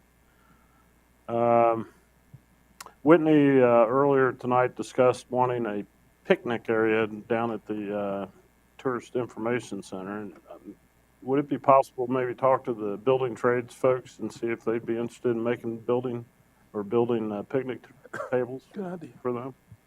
That'd be a good project, I would think. So I'll throw that out there. And then last thing, I've mentioned it before. It's another one of my pet projects, and that's the makeup of the PSA board. I am not on it. I have a representative from Laurel Fork, and I've heard different reasons for why we need 5 members of the Board of Supervisors on there. Personally, I think that's too many. I wouldn't mind a couple from the Board of Supervisors to kind of keep people headed in the right direction, but I don't think we need 5 out of 6 members of the PSA to be supervisors. I'm just saying. Okay, so that's about it. Thank you for everybody's hard work. Mr. McCraw? I've only got one right now. I've got a thought on another one, but I need to clarify something with them. So, David Young on the litter task force, and I really appreciate the young folks that come out tonight and what they're doing, the efforts that they're making to improve themselves and the representation that they're giving in our county, and just really thank our first responders that have been so diligent in their work, and a lot of them volunteer their time to the county and to the citizens of the county, and I just think we need to remember that and them, and just thank the staff for being here and everyone else that showed up tonight. Thank y'all. Mr. Dixon? My two for Bob's Gap would be Gerald Goad and Margaret Leggett on the litter task force. And just reiterating what Robbie was saying, it was great to see our youth here tonight doing good things. FFA, nursing, that's their future. Proud of them. Keep up the good work. Whitney gave a great report on tourism. Looks like a lot of good things going on. Of course, a huge thanks to our Sheriff's Department, EMS, our dispatchers, all our volunteer departments, Bob's Gap, Laurel, Cana. If I missed anybody, I apologize. In your active heroism and going above and beyond. It's National Dispatchers Week. Dispatching is a hard job. Thank you for everything you do. Whitney Smith, that was here, we also recognized her at the 911 Twin County Regional this morning.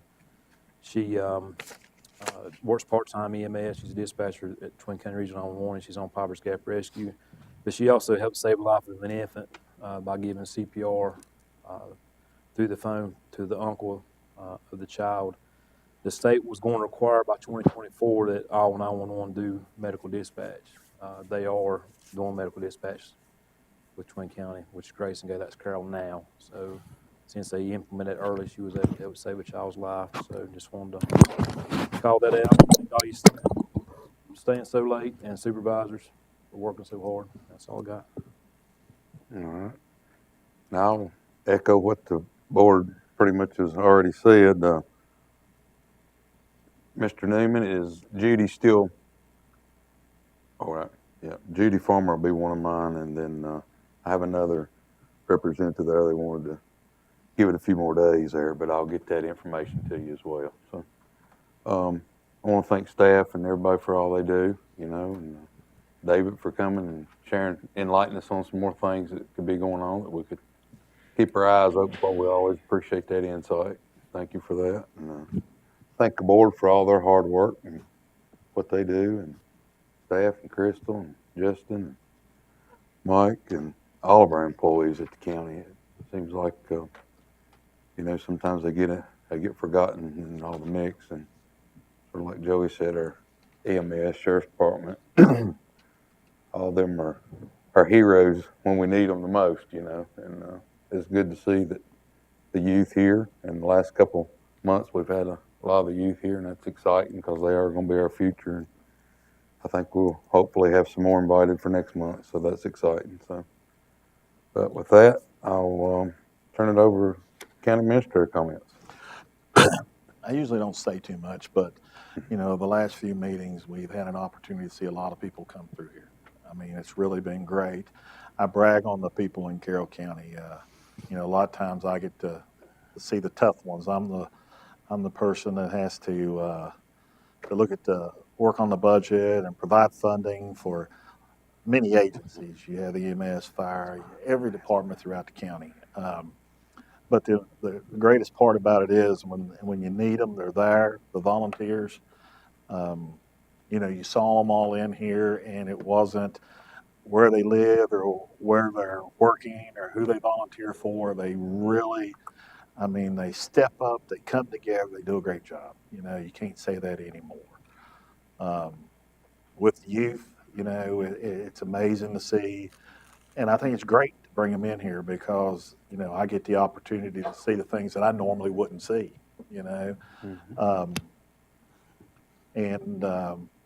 I'll leave with one more comment. When Whitney was here earlier, she was talking about us selling ourselves. You know, when I first started here, I felt like, you know, Carroll County is a great place. We just don't tell our story. So hopefully in the future, as we move along, these stories and more stories can be told, and people outside the area will see what we know. So, and that's all I have. Thank you, Mr. Chairman. I just had one issue to bring up. In light of the board's motion to appoint 3 members to the Planning Commission, I'm sitting here and it occurs to me that we've got one existing vacancy that was filled, and then 2 vacancies that were filled pursuant to the ordinance you just adopted. And if we don't clarify who's filling what positions, we're not going to be able to know who's filling the 2-year terms and who's got the remaining term. So I'd ask for a motion just to clarify that. The assumption I'm operating on is the first person named would fill the vacant position that's already existing, and then the second 2 members would fill the 2 positions that were just created tonight. And if that's the board's intention, I would just ask for a motion to that effect. All right, I entertain a motion for. I'll make it. Name one for the 4-year term. I'll make that motion that, which will be Franklin Jett for the first one, and then for the 4-year term, Curtis Sumner and Trofina Horsey for the 2-year term. I'll second that. Hey, excuse me. Is that I'm sorry we had 2, and it's going to be for the 2-year term. And then we had one that went off of, okay, I was just making sure that we were right. I'm sorry. I apologize. Are there any discussion? I'll start the vote with Mr. Early. Clarify again, who's in 2-year terms and who's in 4-year terms? 4-year term, Franklin Jett. And that's just, we only have one of those? Yep. That's a new position. No. No, that was an existing. That's an existing. That's filling. I'm not sure whether that's like a 2-serve 4-year term, or whether someone stepped off and They stepped off and went to the EDA. Yeah. So regardless, all I need to know tonight is that Mr. Jett is filling the existing vacancy, and then the other 2 members are filling the vacancies just created.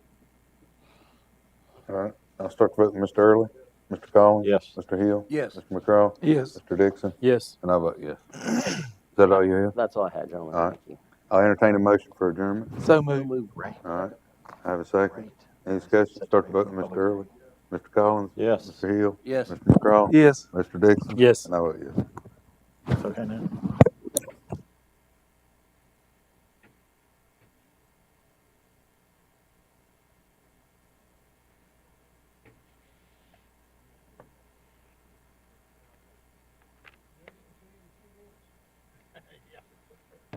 Yeah, it ain't gonna be too long before we gotta be back in here.